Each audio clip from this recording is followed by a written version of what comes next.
منير بحثه وتقديمه دول وعدوانا.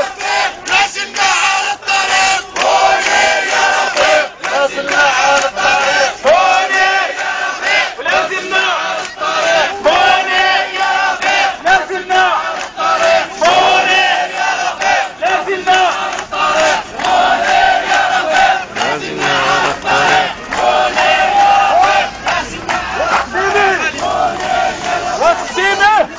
وتقديمه إلى جانب آخرين هم 7 إلى محكمة الجنايات وتعريضهم للتنكيل والتعذيب.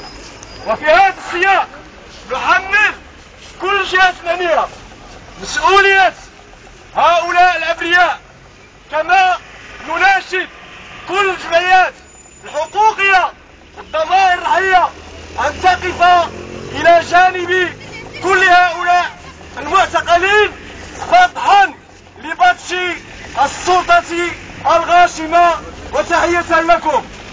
قتلهم قتلهم الشعب قتلهم.